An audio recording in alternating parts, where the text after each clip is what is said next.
Eric woke with a start, disoriented and foggy at first, wondering where he was and why. And the instant it took his mind to shift to the proper gear, the reason for his disturbed sleep became evident as the sounds of a struggle and yelling assailed him, adding to his confusion. Two deputies, looking like Laurel and Hardy without smiling faces, were manhandling a lean, well-muscled black man toward the holding cell where Eric was being detained. "Let me go! I tell you I didn't do a goddamn thing! I know my rights!" Eric noticed his face, the blood over his right eye, anger and determination in it. He was struggling wildly, but with his hands cuffed behind his back and the liberal way Laurel and Hardy used their batons, it was no use. They pinned him roughly against the bars, the heavy deputy crushing his bulk against the man, holding him secure while the other one unlocked the door. "Boy, you should not talk to your betters like that," the big man chided, slamming a heavy forearm into the back of the black man's head. Then he swiftly stepped back and struck a brutal blow with his baton to the back of his prisoner's thighs. "Ah!" the black man screamed, dropping to his knees. Both deputies chuckled as they dragged him into Eric's cell and dumped him unceremoniously on the floor. "What are you staring at, boy?" the thin deputy said, glaring at Eric, raising his baton threateningly.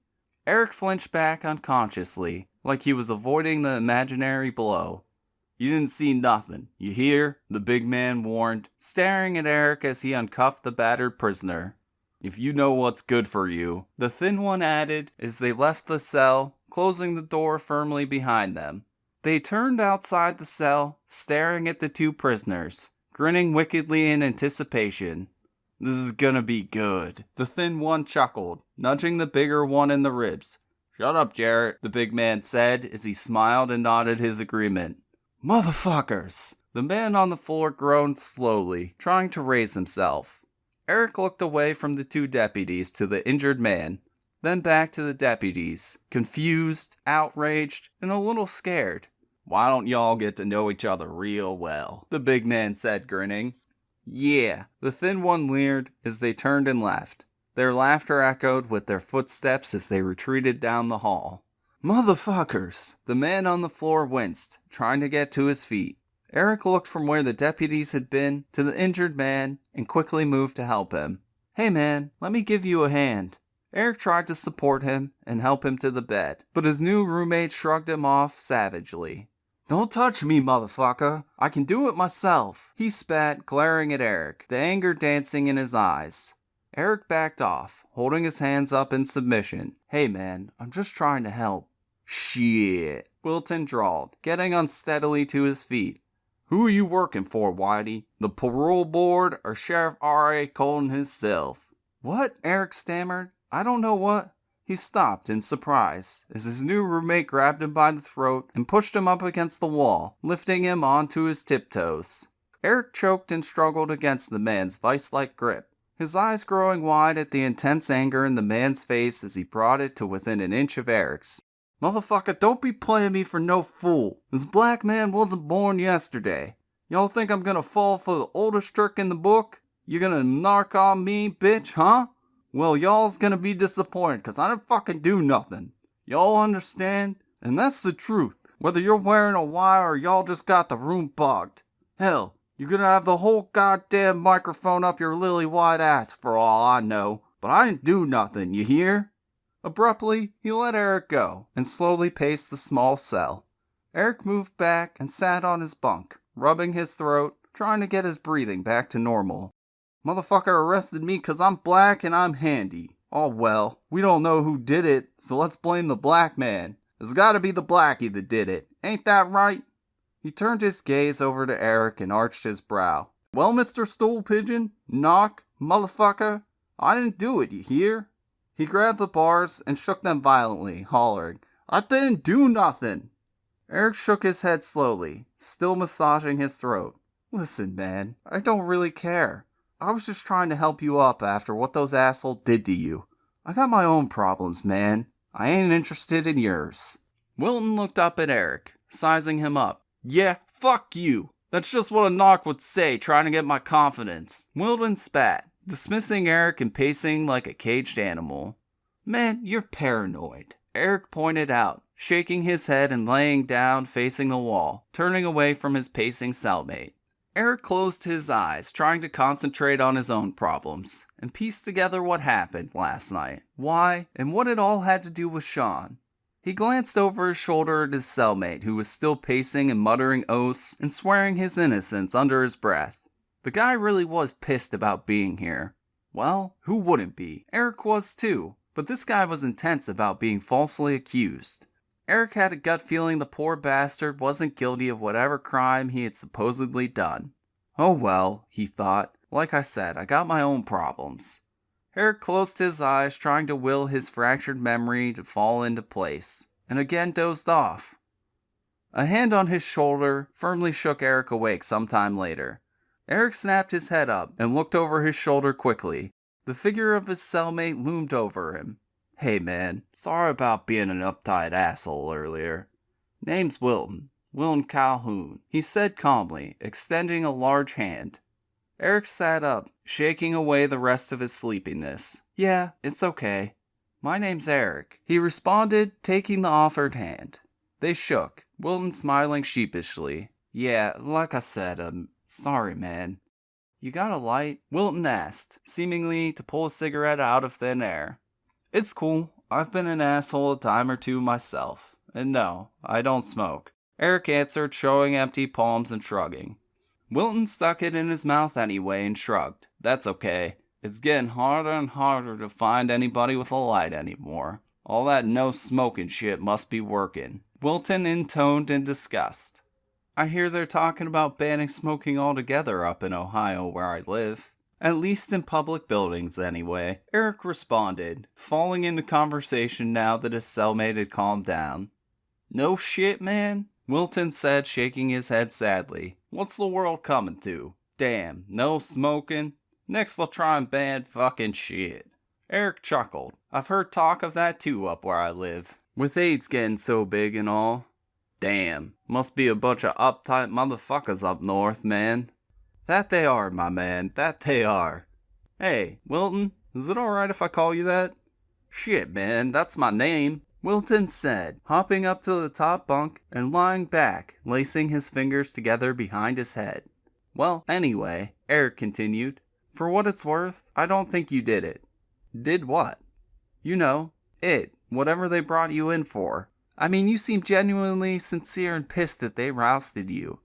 Man, are you for real? Wilton answered, looking down over the edge of the bunk to where Eric sat. You don't even know what they got me in here for, said Wilton disbelievingly. It don't matter. I have a gut feeling, and it tells me you didn't do nothing, like you said. The face above Eric looked almost stunned, shaking his head sadly. Man, what Candyland you grow up in, huh? I've been inside more times than I care to think about. I even did hard time once, and I ain't never heard nobody say they was guilty. Shit, man. Eric was confused. Eric was trying to show the man he had confidence in him, but he had just said his gut feeling was wrong. Eric wasn't following. Are you telling me you did it? Eric asked. Wilton rolled his head back and stared at the ceiling. No, man, I ain't do nothing. They tried to nail something down on me 'cause I'm black and I got a record. Every time something happens in this county, and I'm anywheres near it, they goes and hauls me in, he said bitterly. I just be giving you some free advice. Don't believe everything you hear just 'cause it sounds sincere. I see men who carved up their own mothers make you believe they never hurt a fly. Shit, can't believe nothing no more. Eric stood and looked at his cellmate lying there. Calm now, like it was a game. What did they bring you in for this time? Eric asked curiously. The solemn brown eyes turned toward him, and Eric could see the pain there. Man, that ain't no question to ask somebody in here. Don't you know nothing? Before Eric could answer, they heard more loud noises coming from the other side of the cell block door. The clanking sound echoed as the door to their tiny cell block was unlocked. Sheriff Colton stormed into the cell block, with Laurel and Hardy following sheepishly in his wake. Murphy, what in the Sam hell are you doing in my jail? Morning, Wilton. How's your daddy doing? The sheriff asked, turning from one to the other. Sheriff, Eric started, but was cut off by a sharp glare. Shut up, Murphy. The sheriff turned his attention back to his deputies. Which one of y'all come up with this idea anyhow, huh? The sheriff accused harshly. Both deputies stood looking at the floor, neither able to meet the sheriff's withering gaze. Wilton sat up and watched the proceedings curiously. Wilton saw an opening and spoke. "Begging your pardon, Sheriff, but when y'all let me go, y'all know I'm clean. Have been a long time now." The sheriff turned his angry stare on Wilton and held it. After a moment, the sheriff's gaze softened, and shaking his head, he spoke in a soothing tone. "Wilton, I just don't know. You may be in big trouble this time, son. Murphy," he barked, changing gears. "I want to see you in my office right now." He turned to stare at his two deputies again. "Y'all think you two brain surgeons can handle that, do ya?" he barked. "Sheriff, the thin one started to reply. "I don't want to hear any goddamn excuses," the sheriff said, turning red, then stomped out. "Yes, sir," the two deputies said in his wake, the big one fumbling with the keys. "You boys sure went and done it now," Wilton observed. "In all my days, I ain't never heard the sheriff curse like that. Y'all gonna be in big trouble now." "Shut up," the thin deputy spat, followed by a choice racial slur, as he escorted Eric from the cell. "Oh my!" Wilton laughed mockingly at the deputy as the cell door slammed shut. "Good luck, Wilton. I hope you beat it," Eric encouraged as they let him out. The thin deputy stopped, a sneer on his face. "That's mighty strange coming from you, Yankee. Didn't he tell you what he was in for?" Eric just looked. The big deputy explained, smirking. "That Blackie there, you see, boy?" He spoke in the same mocking tone Wilton had used on them a moment before. "You look at him good. That's the man that murdered your brother." "What?" Eric spoke dumbfounded. "The hell you say?" Wilton exploded, just as surprised. He thought he was in a routine roust. He didn't realize the charges, and he hadn't been told what they were yet. "Man, I didn't kill nobody!" Wilton panicked, leaping from the bunk and grabbing the bars, shaking them violently. "Man, y'all hear me? I didn't kill nobody!" For a brief moment his eyes locked with Eric's. Then Eric was pushed out into the hall, and the solid door to the cell block clanged shut. As they led Eric down the hall, he could still hear Wilton's cries, even though they were muffled by thick wall and sealed door. He could still hear Wilton's cries of innocence, and as they led him away, he could still see Wilton's gaze burning into his mind. The sheriff looked at Eric thoughtfully, from behind the large, oversized desk that seemed to fill his office. Eric gazed around the room, while the sheriff studied him. The sheriff's office was small compared to the desk. It was simply furnished. A bank of windows filled one wall, with a short file cabinet below them. Behind the sheriff's desk, the U.S. flag stood in one corner, the Virginia state flag in the other. Centered on the wall behind the desk was a picture of the current president with various awards and achievement plaques radiating out from the portrait at the center. After what seemed like hours, the sheriff chuckled and finally spoke. "Son, I gotta tell you straight. I apologize for the actions of my deputies. They will be severely reprimanded.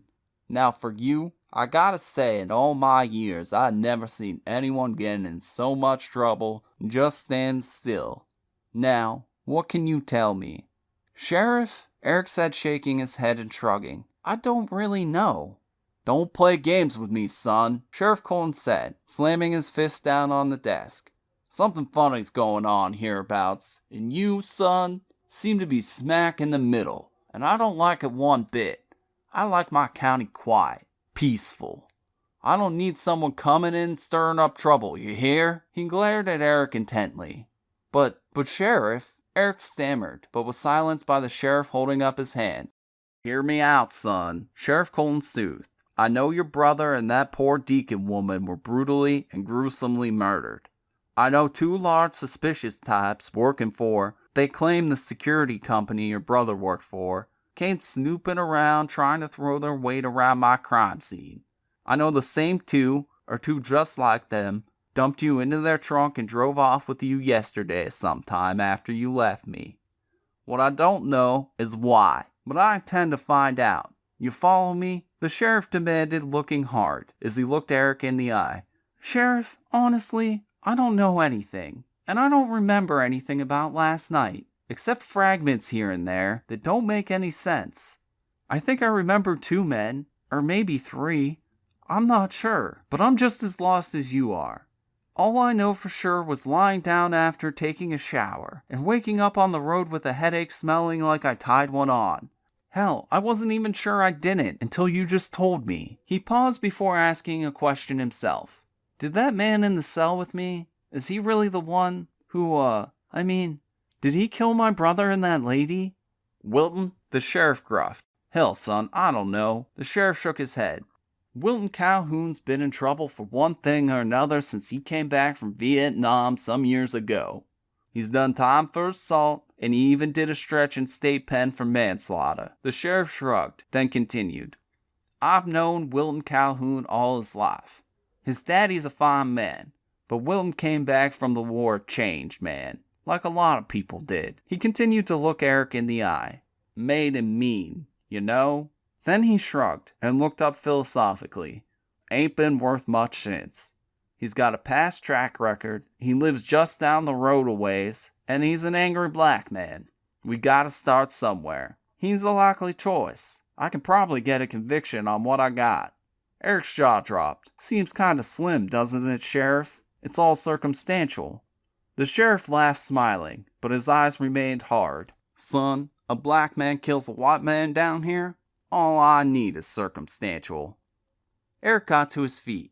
I've got arrangements to finish for my brother, Sheriff. Eric snorted in disgust. You might need this, the sheriff said, flipping a small book to Eric.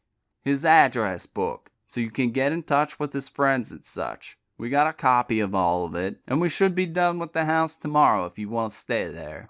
I even know someone who will clean up the mess pretty cheap. Eric just nodded dumbly, his mind stunned from all that had happened. Yeah, whatever. Thanks. One thing, Sheriff. Eric paused, taking a deep breath, not quite knowing how to phrase the statement. My brother did mention something to me on the phone the last time I spoke to him. Might have some bearing on what's going on. I'm all ears, son, the sheriff said, leaning forward in his seat, his eyes growing wide. He said he wanted to bring me in on something that would have been the biggest adventure of my life. At least that's the way he made it sound. Asked me if I knew about a Colonel Mosby. I told him he was the military expert, and I didn't know all his friends except a few of the team members. So maybe you should talk to this Colonel Mosby, Sheriff. Maybe he can help you out. Eric knew he was reaching, but he had to start somewhere. Colonel Mosby, you say? Colonel John Mosby? The sheriff questioned sternly, his eyebrows arching. Yeah, Sheriff, I think that was it. You know him? The sheriff huffed indignantly. Son, Colonel John Mosby was one of the biggest heroes of the Confederacy to roam these parts hereabouts. You mean to say you never heard of Mosby's Rangers? He asked. Eric shrugged and nodded his head. No, can't say I have, Sheriff. What could he have to do with my brother? The Civil War ended what, 125, 130 years ago? It was the sheriff's turn to shake his head. I don't know, Mr. Murphy, but I intend to find out. He paused. You see, Mosby was a guerrilla leader. Operated hereabouts during the war. Even lived here after the war ended. Practiced law, I think. The sheriff gave Eric a long, appraising look. You sure you never heard of him? Never a word, Sheriff, till my brother Sean said something the other day. The sheriff's look got hard. You better not be holding out on me. You understand, son? He snapped, pointing a finger at Eric. What? Sheriff, am I a suspect now, too? Like the black man that happened to live down the road? It was Eric's turn to sound indignant. Watch your mouth, son, the sheriff snapped. You just don't understand the way things are down here. The sheriff's face turned red. Eric knew he hit a nerve and pushed it. I don't understand, Eric said, raising his voice. It's all the same country, isn't it? One nation, under God and all. Innocent until proven guilty beyond a reasonable doubt. Not some circumstantial bullshit. Eric shot back hotly. You can't talk to me like that, you snot-nosed Yankee punk. The sheriff fumed, slamming his hand on the desk and jumping to his feet. Why not, Sheriff? It's a free country, isn't it? Are you going to come up with some circumstantial bullshit against me, too? Eric shot back. Now you listen here, the sheriff interjected, trying to gain control. No, You listen, Sheriff. I don't know nothing. I didn't do nothing. My brother's dead, that's all I know.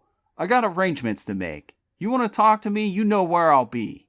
Eric turned and left the sheriff's office, slamming the door behind him. All eyes in the outer office turned to watch him walk out. Eric just ignored them all until he was outside.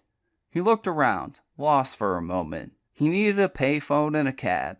He wondered where they had a cab in this town. Getting to the front of the courthouse, he paused to get his bearings. A monument to the side of the building caught his eye. He moved up toward it, not knowing why. The monument, he realized as he drew closer, was dedicated to Colonel John Singleton Mosby. Christ, Eric thought, am I the only person who's never heard of him? Then he stormed across the street to the public library, thinking they should have a payphone.